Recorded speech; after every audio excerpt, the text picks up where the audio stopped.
So they read in a language that you don't understand. They tell you things about you that no one would know.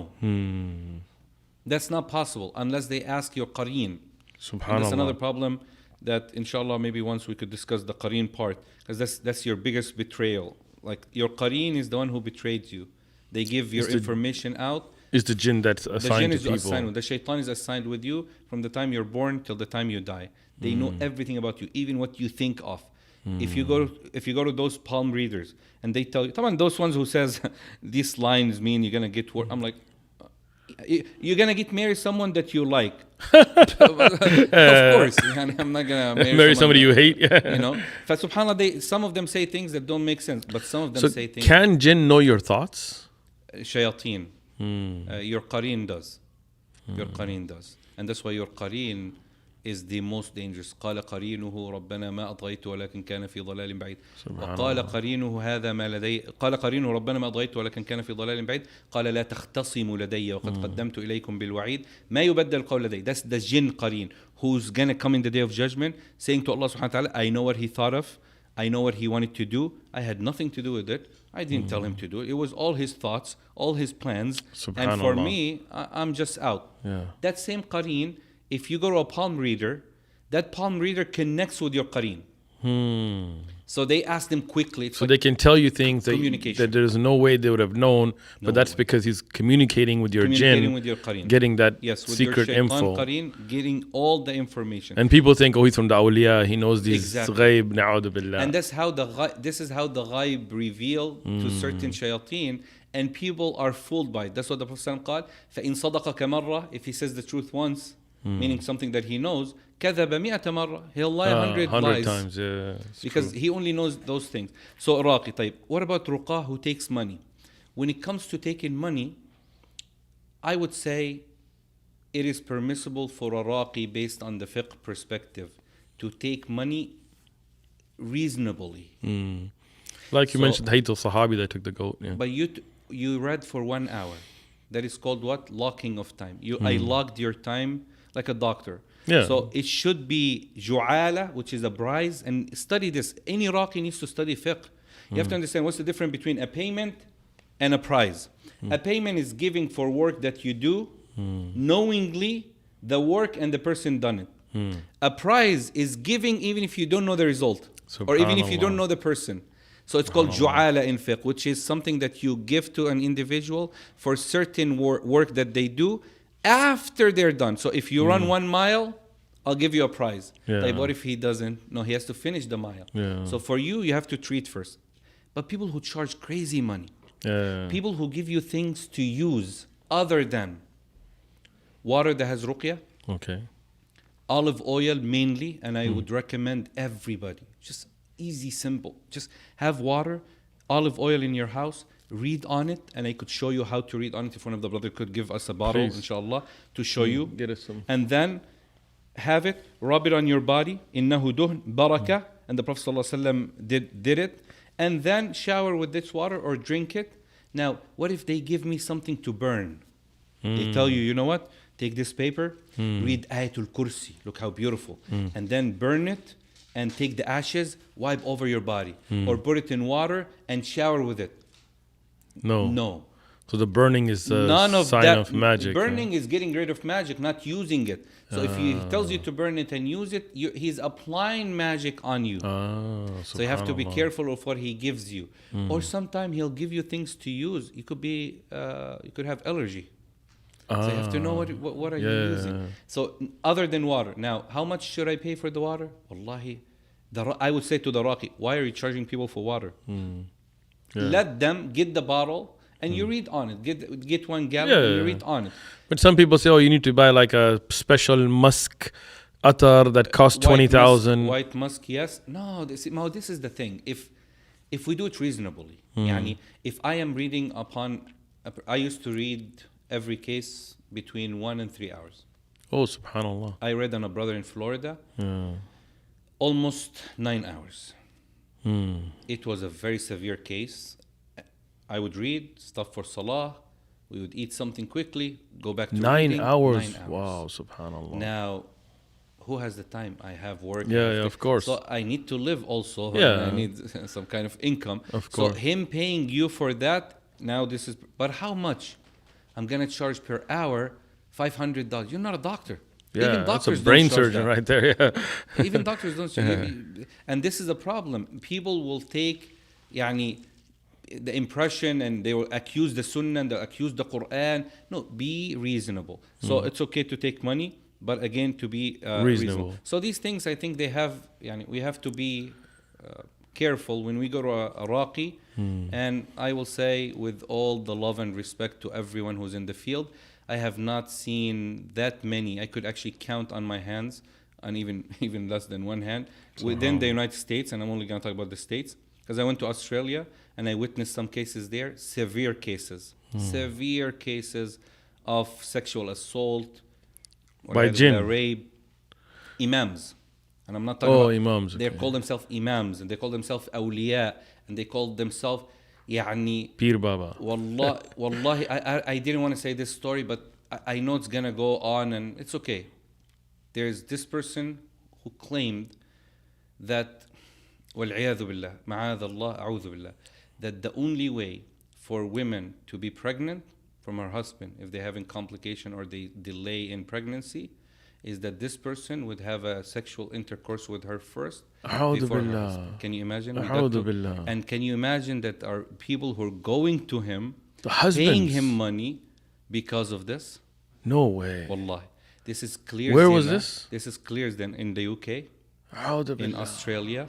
Okay. Subhanallah. In other countries. What kind of a man would allow his wife to go to a A'udhu Billah? There is no reason. There is no such a thing as being desperate. The hadith of the Prophet ﷺ, the female came to him, Ya Rasulullah, I have possession from jinn.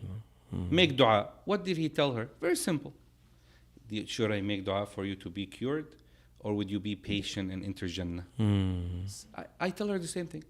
Allah didn't bless you with a child. Be patient and enter Jannah. Be patient, yeah, of course. What did she say?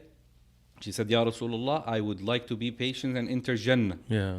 Ibn Kathir said, Subhanallah, because she obeyed Allah and His Prophet, she even got protected from the jinn. Whenever he used to come to her, she would run to Al-Kaaba and hold on to the ropes of Al-Kaaba so the jinn would go away. So she got both. Allahu Just Akbar. for obedience, being obedient to Allah and patient upon the affliction.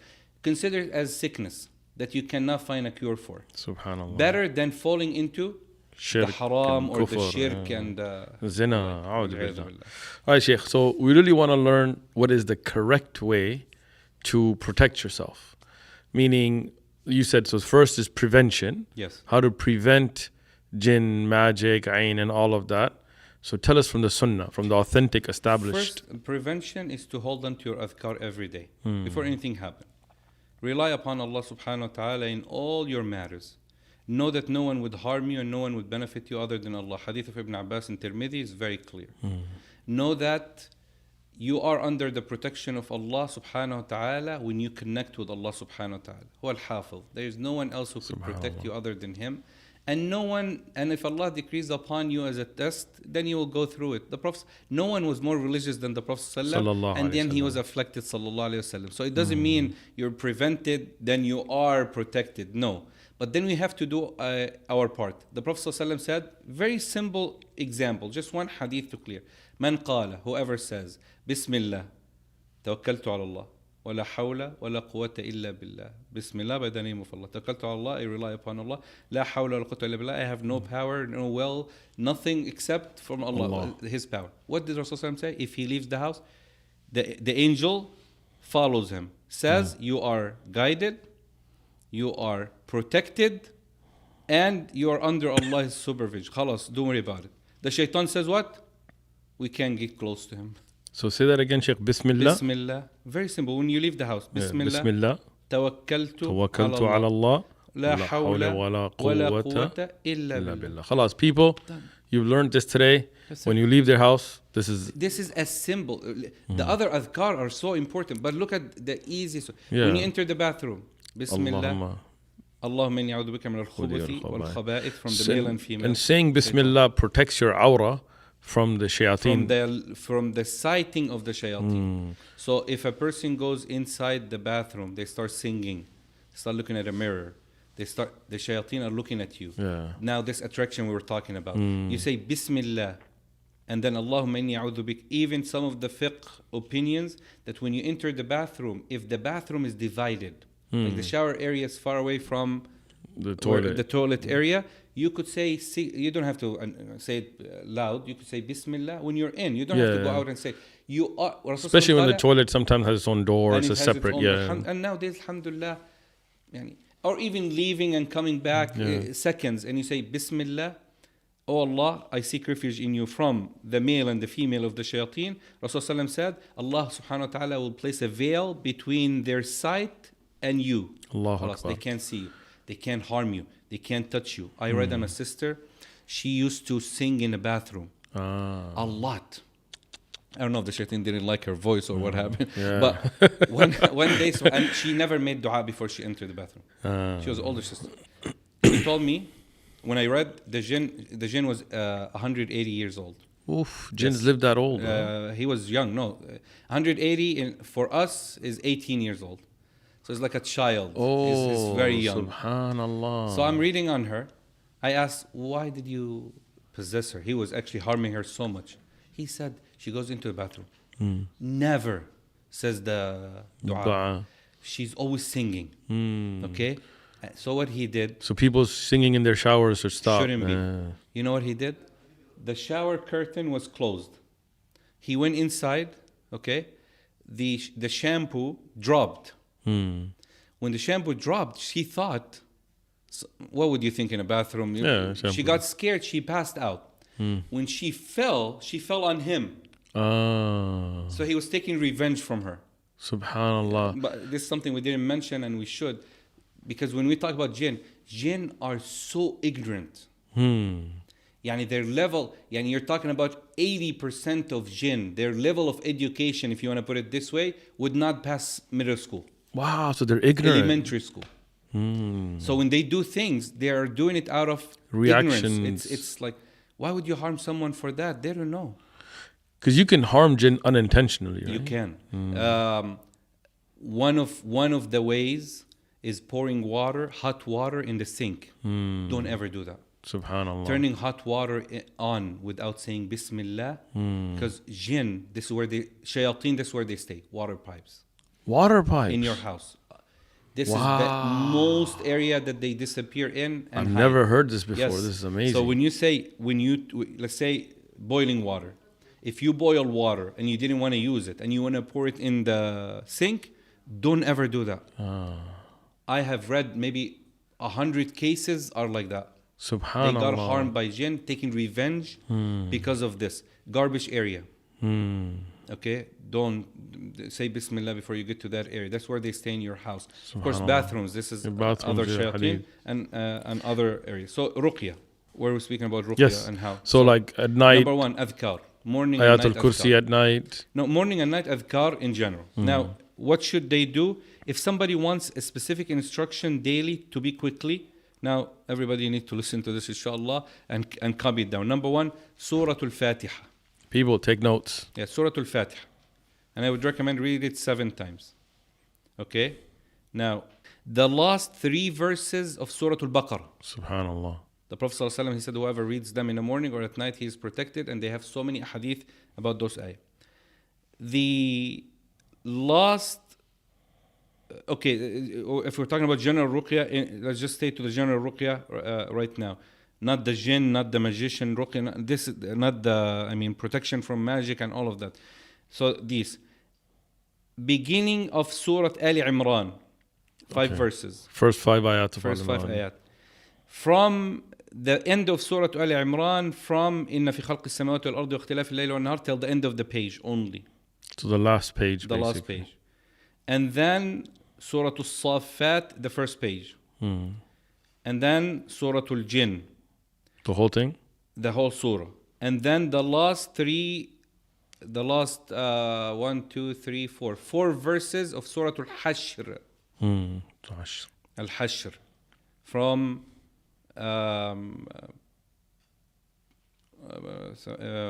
الفائزون, and then لو أنزلنا هذا القرآن على جبل لرأيته خاشعا متصدعا till the end of the ayat. the last page of Surah Al-Hujurat, of Surah Al-Ahqaf, وَإِذْ صَرَفْنَا إِلَيْكَ نَفَرًا مِنَ الْجِنِّ يَسْتَمِعُونَ الْقُرْآنَ. This is all protection now. Then إِذَا زُلْزِلَتِ الْأَرْضُ زِلْزَالَهَا, Surah Al-Zalzal, all of Surah it. Al-Zalzala, all of it. And the 4 قُلْ. قُلْ يَا الْكَافِرُونَ, قُلْ هُوَ اللَّهُ أَحَدٌ, قُلْ أَعُوذُ بِرَبِّ الْفَلَقِ, قُلْ أَعُوذُ بِرَبِّ النَّاسِ. And then بسم الله الذي لا يضر مع اسمه شيء في الأرض ولا في السماء وهو السميع العليم 7 times. Very important dua, one of the most important. So this is called protection. If you want to move some of it, you could move as-Saffat. Now you add on to those surahs, yes, based on need. So for example, what is the best protection from evil eye? We don't have a hadith. We don't have, but we have experienced ayat. Oh, saying Barakallah. Like if you see something nice on somebody, you say Barakallah. In the ruqya field, you say MashaAllah, Tabarakallah when you see something that you like. But how can I protect myself before?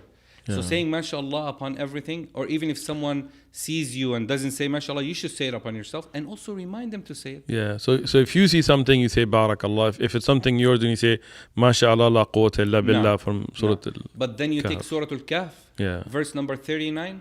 I would recommend, and this is through experience, I would recommend 7 times upon water or upon yourself with Ayatul Kursi and Surah Al-Fatiha and the last 2 verses of Surah Al-Qalam.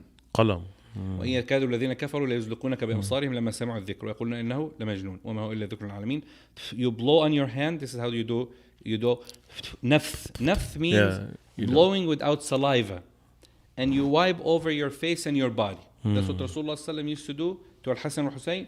So what Aisha radiallahu anha said, he used to do it upon himself when he got sick, hadith in Sahih Muslim. And then she said, when he got very sick, I used to do it in his hand. So I would read and place his hand and wipe over his body out of his barakah. Sallallahu alaihi wasallam. He told Asma, why your children are affected with evil eye, you should do ruqya upon them. So, but someone will come and say, this is the sunnah. This is the ayat that has a hadith that we could rely. What about other verses? Like Surah Yunus, Surah Al-A'raf that talks about sihr. قال موسى ما جئتم به السحر إن الله سيبطله. Read it upon that. There's really no hadith. But we have a general قاعدة, a fundamental that says, Ya Rasulullah, the hadith, Ya Rasulullah, I read ruqya upon people. What should I recite? He told him what? He said, recite it to me. Subhanallah. قال أمسك, hold on to some and take some out. No, those ones are not good. And then he said, اعرضوا. Now Rasulullah said, present your ruqya. اعرضوا علي رقاكم. Present your ruqya to me. Now where the fundamental comes in, لا بأس بالرقى ما لم تكن شرك. There is no problem to practice ruqya as long as it's not shirk. Yeah. So he opened up the door, sallallahu alaihi wasallam, for what? Ruqya. For ijtihad. Especially with the Quran, because the whole Quran is shifa. Yeah. So let's say Sheikh Uthman read on someone who was afflicted with a problem. One verse, and it seems to work. No problem. Maybe I read a different verse and it seems to work. Can we say, no, it's not allowed, we need evidence? Because Rasulullah already said, do ruqya. Yeah. So he opened it up. They said, Ya Rasulullah, I am doing this ruqya. He said, no problem. No, this ruqya, no. Then he told him, he said, do ruqya as long as not shirk. Yeah. So the ulama took from the Ibn Hajar said, and Ibn Taymiyyah rahimahullah ta'ala in the Fatawa, he said, he opened up the door of ijtihad in the ruqya as long as it is within the Quran and the Sunnah. Because the Prophet ﷺ would place his finger in the ground, take from the soil of the ground and place it into the part that it was aching. And he used to say, min turbatina, from our soil to the body of the person. Okay, Bismillah, by the shifa of Allah subhanahu wa ta'ala. The people of Jahiliyyah used to do something like that. Subhanallah. So the Prophet ﷺ affirmed it, saying that it was okay. But then other ruqya, he did not approve it. Asma''s ruqya, when she presented it. So when Asma' presented her ruqya, that means that she was doing ruqya before the Prophet taught her. Subhanallah. So the Prophet ﷺ allowed it or approved it as it is. So for ruqya, it's an open field that is within the Quran and the Sunnah. Like certain dua. Sheikh Uthman is doing ruqya on someone, and in your mind, this person is suffering from something. There's no hadith that speaks about this. Right. But you placed your hand and you said, Ya Rab, cure this. Like you said it in a way that there is a dua, no problem. As long as it's not shirk, as long as there's nothing So muharram. anything from the Quran, any dua without shirk and Yes. bid'ah and things you can do in And the best ruqya. of the ruqya is the ruqya of the Prophet sallallahu alaihi wasallam. The sunnah al-mu'awwidhat is a ruqya. If someone says, how could I protect my children? You know, everything you said is great, but that was my it's next too question. much. It's too much for me to do. I'll tell you, bring your child, okay? You have water in the house. This is what you do. Take this water, place your mouth in it, because the breathing that comes out with your nafth, with your saliva, without the saliva, the blowing into the recitation has an effect. We had a test. So you don't spit in it, you just read on it. Yeah. You're blowing. We had a brother who tested water of Zamzam in the lab of Davis. Subhanallah, UC Davis. And his professor told him this is not normal water. It's not H2O that there is more components into it that we're not familiar with. Allahu Akbar. It's very special. So I told him, bring it. I read Quran on it, the ruqya. He gave it back. He said, what did you guys add to it? Wallahi. It changed. It changed. Subhanallah. That's the ruqya. And Rasulullah used to do that. Yeah. So you take it. So reciting Quran and water is established. You read Surah Al-Fatiha. After a few verses, you blow. Then you read this. You do the same on olive oil. You rub your body with it, olive oil. You shower with one bottle in the morning. Within 15 days, if you have evil eye, it will be gone. That's another cure right there. And reciting Quran and water is established from the Sunnah? It is a Sunnah, even though we have some of the mashayikh, but the ahadith, Shaykh al-Albani authenticates some of the ahadith, even spraying the corner of the house. The Prophet ﷺ told them, spray your house with water. Splashing. So spray the corners of the house. From experience, and I asked some of the mashayikh on it, they were not sure till I found, subhanallah, a magician who repented. And I asked him, a Muslim magician, water with salt. Water with salt. Sheikh al-Halabi mentioned it, and he was saying, he actually wrote in the book that I need to ask more about it and experience. Sheikh Ibn Uthaymeen spoke about it. I asked Sheikh Muhammad Musa Nasr, rahimahullah ta'ala, and he was into the opinion of no problem, but we didn't know. Till I asked few magicians and jinn who repented, most that harms jinn is water with salt. And that's why Sulaiman locked them in the depth of the ocean.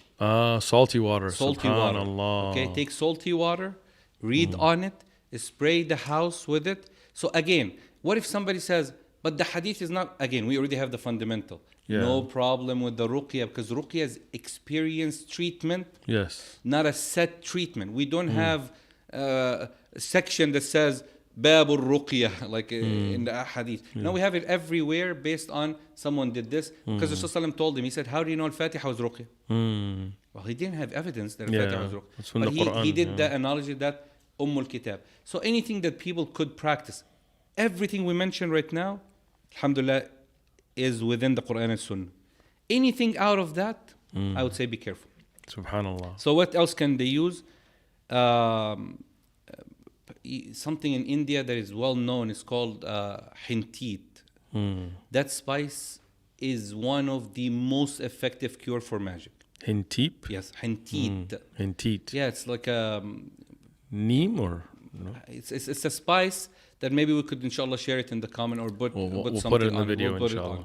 It on. Sidr leaves. SIDR. Sidr, yeah. You could search it Amazon. Sidr leaf is used mainly if a person is blocked from marriage or from intercourse because of magic. Subhanallah. And we have the hadith of Sa'id ibn Musayyab, we have the hadith of Al-Hasan, we have the hadith. You take 7 leaves, you place it in water, you put the 7 leaves in water. There's hadith on this. Huh?